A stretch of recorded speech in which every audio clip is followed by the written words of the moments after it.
जय श्री कृष्णा, राधे राधे। आज हम ज्येष्ठ मास महात्म्य के 14वें अध्याय का श्रवण करेंगे, जिसमें हम गंगा अवतरण कथा के बारे में जानकारी प्राप्त करेंगे। इसके पहले की 13 दिन की कथा की वीडियो मैंने अपने चैनल पर अपलोड की हुई है, वहां से आप इन सभी कथाओं का श्रवण कर सकते हैं। मैं इस वीडियो की डिस्क्रिप्शन में भी उनके लिंक दे दूंगी, वहां से भी आप उन सभी कथाओं को सुन सकते हैं। ज्येष्ठ मास महात्म्य को सुनने के लिए रोज प्रातः काल यानी ब्रह्म मुहूर्त में उठकर स्नान करके स्वच्छ वस्त्र पहनकर भगवान श्री विष्णु जी का पूजन करना चाहिए और ज्येष्ठ मास महात्म्य की कथा सुननी चाहिए। मैं आपको प्रतिदिन प्रति अध्याय के हिसाब से 30 अध्यायों का श्रवण कराऊंगी। आइए अब कथा को प्रारंभ करते हैं। पिछले अध्याय में हमने सुना था कि स्कंद जी कहने लगे कि इंद्र ने सब वृतांत जानकर भगवान विष्णु को सुना दिया।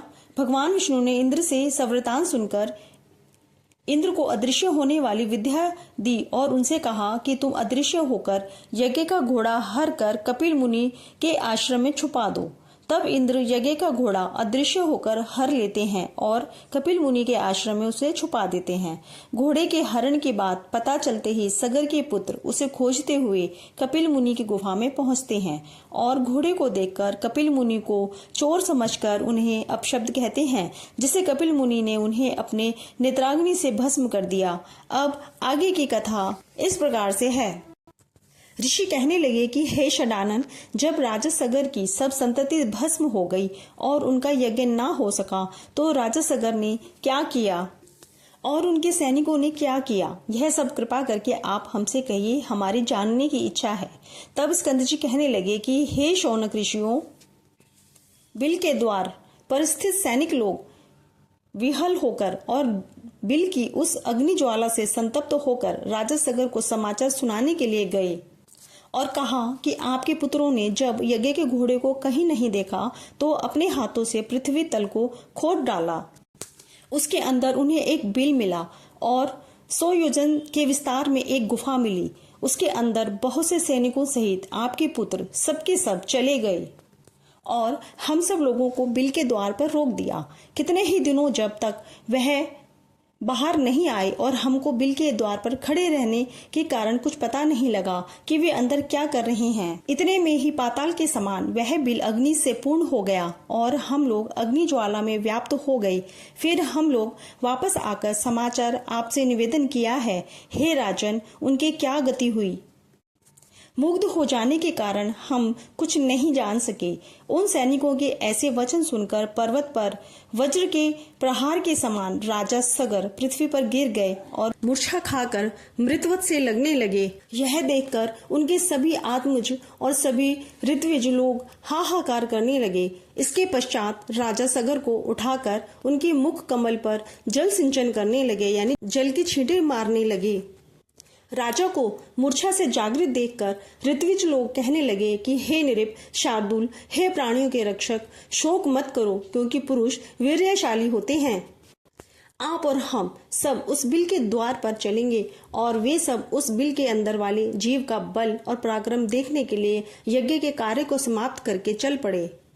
मार्ग में सैनिकों ने देवताओं से भी दुष्कर कर्म जो सगर पुत्रों ने किए थे वे सब राजा को दिखाए। बिल पर्यंत पृथ्वी का समस्त तल भाग खुदा हुआ देखकर ऋषि लोग कहने लगे कि हे उपस्थित वृंद, आप लोग सुनिए। हम सब राजा सगर के भाव को समझकर कहते हैं कि यह बड़ा भारी जो गड्ढा नजर आ रहा है सब समुद्र हो जाएगा।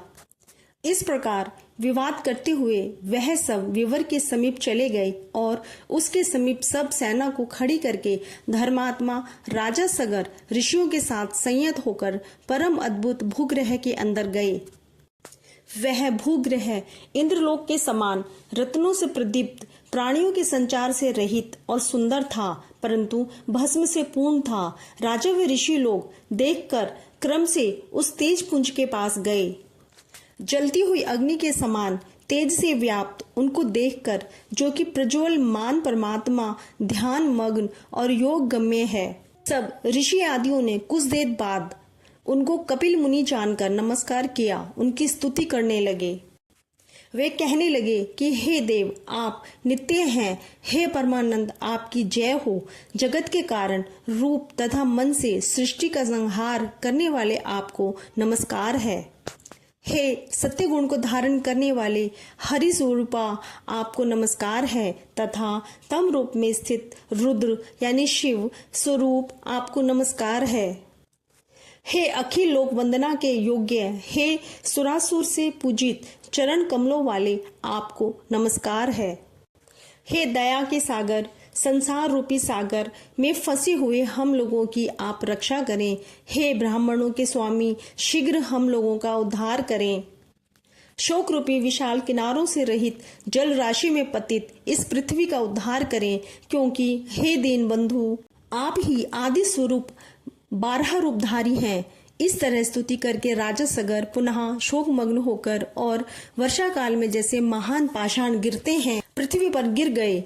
नेत्र खोलकर अपने सामने निश्चित रूप से पतित राजा सगर तथा उनके ऋषियों को देखकर कपिल मुनि यह वचन बोले। इस प्रकार से ज्येष्ठ मास मातम में गंगा अवतरण कथा वर्णन और अध्याय 14 संपूर्ण होता है। जय श्री कृष्णा। राधे राधे।